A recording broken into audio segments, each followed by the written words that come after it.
Pessoal, a Globo e a nova ordem mundial. E qual que seria o papel do Brasil nesse conflito Rússia, Ucrânia e agora China com Taiwan, essa bagunça que está rolando aí no mundo? Vamos começar pelo Brasil, que é o que importa, né? Os cidadãos brasileiros e a nossa realidade aqui. Eu lembro que em 2017, eu acho que estava no ápice da guerra da Síria, né? E a contabilidade de mortos na Síria, na guerra com mísseis e o caramba 4, eu acho um absurdo, né, a gente se focar tanto nisso, quando no Brasil, em 2017, durante a guerra da Síria, a gente teve o dobro de mortes por causa da guerra do crime, por causa da criminalidade também no Brasil, o dobro de mortes da Síria. Isso é anual, a gente tem uma guerra anual mais sangrenta e com maior número de mortos do que esses países em guerra. Esse é um dos motivos para a gente não se preocupar tanto em querer participar desses conflitos externos. E com relação à política externa, é o que eu disse no audiolog anterior, dá uma olhada aí. Então, o fato do Jair ter encontrado com Putin, diplomaticamente, na minha opinião, como eu disse no audiolog anterior, foi uma boa atitude, né? Por mais que ele não esperasse que o conflito iminente com a Ucrânia vingasse, né? Mas veio a calhar o encontro dele porque marcou o Brasil numa posição neutra, né, dentro desse conflito. E essa posição deve ser mantida.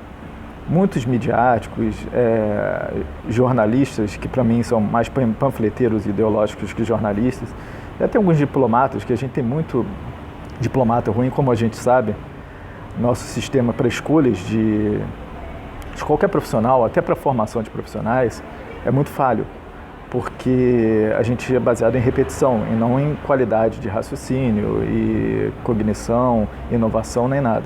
É só você repetir uma cartilha das faculdades ou dos cursos ou para os concursos, né? Se você repetir certinho, quem tiver melhor memória passa. Então não é questão de cognição, mas de memória. E como eu sempre digo, eu já disse em vídeos bem antigos aqui, eu não lembro nem o vídeo de tão antigo, que existem pessoas até com problemas psicológicos com uma memória gigantesca. Isso não é um atestado de boa cognição, de inteligência. Muita gente confunde inteligência com memória. Fala, pô, esse cara é culto. Cultura é inteligência. Não é. O cara pode saber diversos livros de cor, saber citar diversos autores, trechos inteiros, se bobear até um livro inteiro, se o cara tiver uma capacidade para isso, ou a mulher. E citações não torna a pessoa inteligente. Apenas está citando o que ela acha conveniente na situação. Inteligentes geralmente são as pessoas que conseguem refletir e até mesmo questionar as ideias de outrem também, de outras pessoas, né? Então, dentro desse contexto, muita gente vem criticando a postura do Brasil e falando que o Brasil tem que tomar uma posição nesse conflito e quando não deve tomar, deve se manter neutro e o mais distante possível desse conflito, para que isso se resolva entre eles lá e a gente não se meta. Basicamente isso. O que poderíamos fazer, no máximo, na minha opinião, é a gente reforçar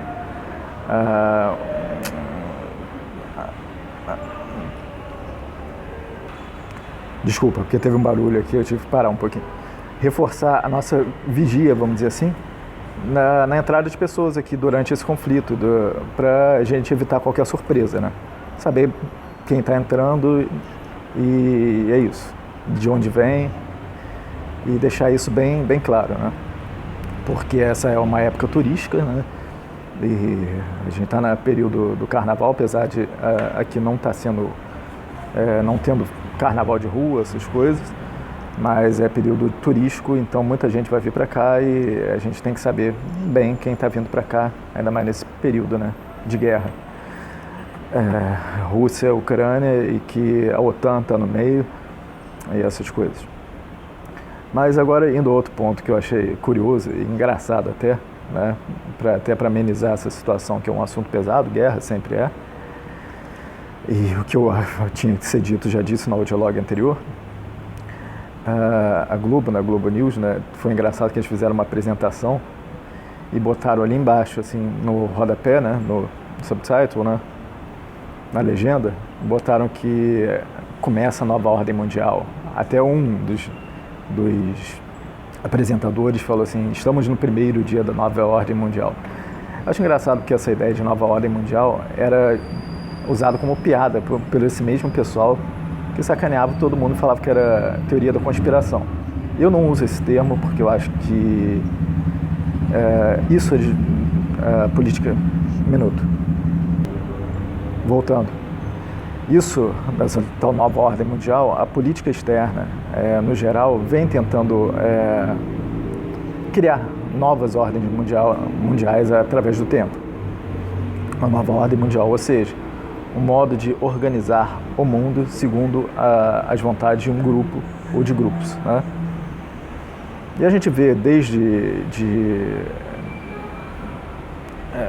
mais recentemente falando, desde a Segunda Guerra, com o socialismo, era uma forma de querer criar uma nova ordem mundial, fazer uma grande nação sob a mesma ideologia, ou também até papel de ONU, OTAN,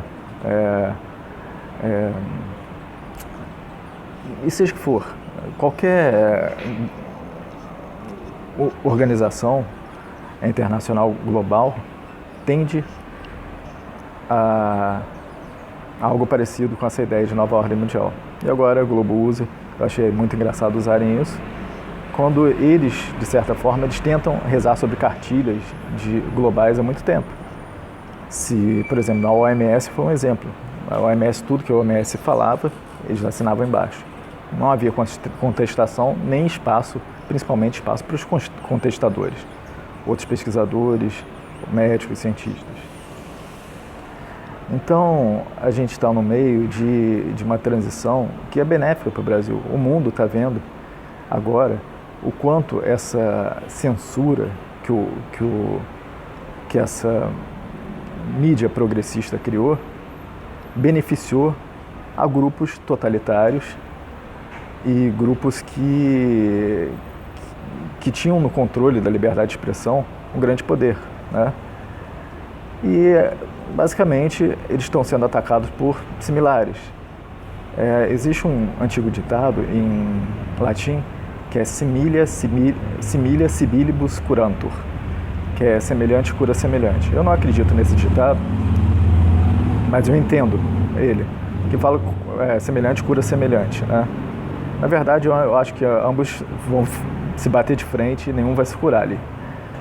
Então, acho que é importante essa posição do Brasil, que é uma postura diferente desses grupos que querem dividir o mundo e entrar nessa batalha, ou você está do lado de quem, ou você está do lado do outro. E a gente se manter neutro nisso e cuidar dos nossos afazeres aqui, que são mais importantes para a gente, são mais urgentes.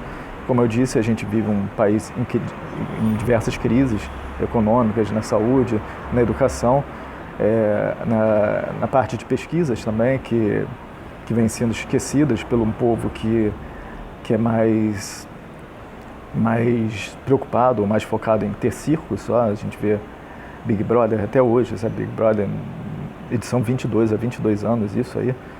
E a mídia, e fofocas, e só besterol. Não deixa de ser uma crise, e também a crise na segurança daqui, como eu disse, causa mais danos do que muitas guerras aí, e isso anualmente. A gente tem todo ano aqui é como se fosse uma guerra. Então acho que a gente tem que se focar no Brasil, deixar esses conflitos externos para eles, reforçar só nossas fronteiras, essa filtragem nas fronteiras, e é isso. Vida que segue por aqui. Mas é isso, pessoal. Até mais. Fui.